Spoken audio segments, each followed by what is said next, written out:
Graça e paz, povo amado. Como é que tá as coisas?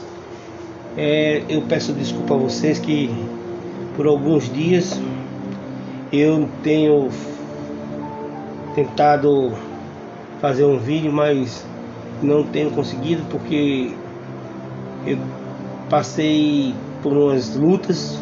Quem não passa por luta, né? Mas graças a Deus me deu livramento. E também um resfriado que eu peguei aqui em Recife. Agora eu tô melhorzinho. Dá pra falar melhor e a gente conversar.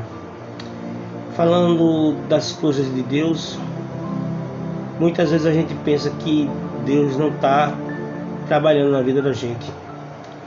Deus tem um propósito para a vida nossa, mas parece que a gente está no lugar errado, fazendo um trabalho errado, um trabalho que não é o propósito de Deus.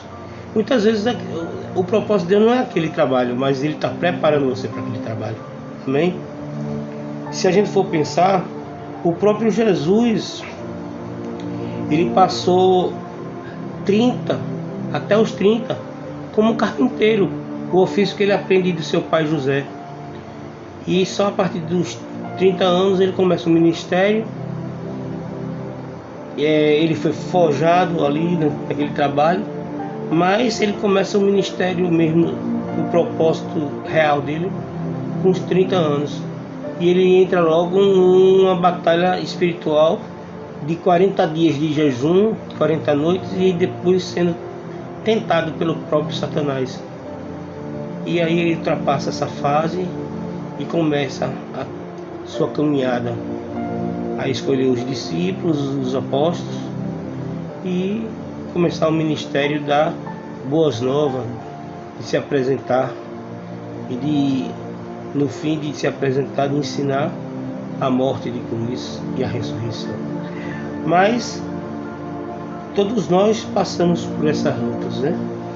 Tem o próprio lá em Hebreus, o autor de Hebreus fala assim pra gente, ó: embora sendo filho, ele aprendeu a obedecer por meio daquilo que sofreu, e uma vez aperfeiçoado, tornou-se a fonte da eterna salvação para todos os que lhe obedecem. Hebreus 5, 8 e 9. Então Jesus foi aperfeiçoado, foi forjado, foi para aquilo que ele veio fazer. Jesus não foi feito para ser carpinteiro, mas a gente viu que 30 anos ele passou essa função. Ele sabia no seu interior que o propósito dele era muito maior, ele tinha um destino muito maior, mas Deus preparou o seu filho com atividades simples no começo do dia a dia. Então é isso, os afazeres diários, os afazeres ordinários da gente. Muitas vezes a gente está triste porque acha que não é aquilo que a gente deve estar fazendo, está no lugar errado. Mas Deus pode estar aqui preparando para uma coisa maior. Amém? A gente sabe que a gente sente no coração da gente, o cristão que tem uma ligação com Deus, sabe o que ora, que a gente conversa, sabe que tem alguma coisa maior, mas muitas vezes não consegue alcançar na mente que Deus está te preparando. Não desanima, meu amado, Deus está te preparando. Tem uma ilustração que eu já ouvi até muitas vezes em pregações. Jesus chamava de parábola, né? Os pastores modernos, a gente usa as histórias como chama de ilustração. Jesus usava as ilustrações das parábolas. Mas é assim, um homem, ele morava, parece que era numa colina, num monte solitário, e perguntou a Deus o que é que Deus queria dele.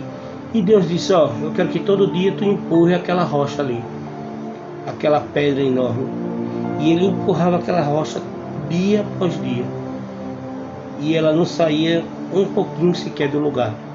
Ele não entendia porque Deus mandou fazer aquilo, mas ele obedecia. Só que passou algum tempo, anos, e ele começou a se cansar daquele trabalho. Aí quando começa a dar brecha, Satanás chegou e disse: ô meu irmão, que Deus manda tu fazer isso, é coisa da tua cabeça. Não faz isso não, deixa esse serviço para outro, deixa de ser besta. E desanima mais ainda esses pensamentos da pessoa. Mas como ele era homem de Deus, entrou no seu secreto e foi orar para Deus, né? Foi perguntar a Deus, e Deus responde. Ele foi orar. Ele começa a orar assim: Senhor, tenho trabalhado duro e por muito tempo em teu serviço, colocado toda a minha força para fazer aquilo que o Senhor me mandou. Entretanto, após todo esse tempo, não consegui mover a pedra nem 1 milímetro. O que está errado? Por que tenho falhado? O Senhor, em sua misericórdia, misericordioso, e conhecendo a aflição daquele servo que formou naquele homem, responde a ele assim: meu filho, quando eu lhe disse para me servir, você aceitou.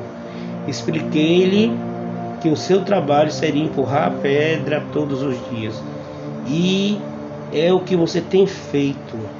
Eu nunca lhe ordenei que a movesse. A preocupação dele era mover, mas Deus não mandou ele mover. Porque você pensa que falhou? Olhe, veja seus braços, estão fortes, musculosos, suas costas enrijecidas, bronzeadas, suas mãos estão curtidas, suas pernas se tornaram musculosas e firmes. Todos esses atributos lhe fazem melhor do que antes. Você não moveu a pedra, mas observe que o seu chamado foi para empurrá-la, exercitando sua fé e confiança em mim. E isso você fez. Agora eu mesmo movo a pedra. Deus faz a sua parte. Espera em Deus. Às vezes, quando ouvimos uma palavra de Deus, tendemos a usar o nosso intelecto para decifrar o que Ele quer de nós, quando na verdade o que Ele deseja é apenas a nossa obediência e fé. Em todos os sentidos, exercite a fé que remove montanhas, mas saiba que continua sendo Deus que as move. A fé é sua. Então, quando tudo lhe parecer errado, apenas empurre.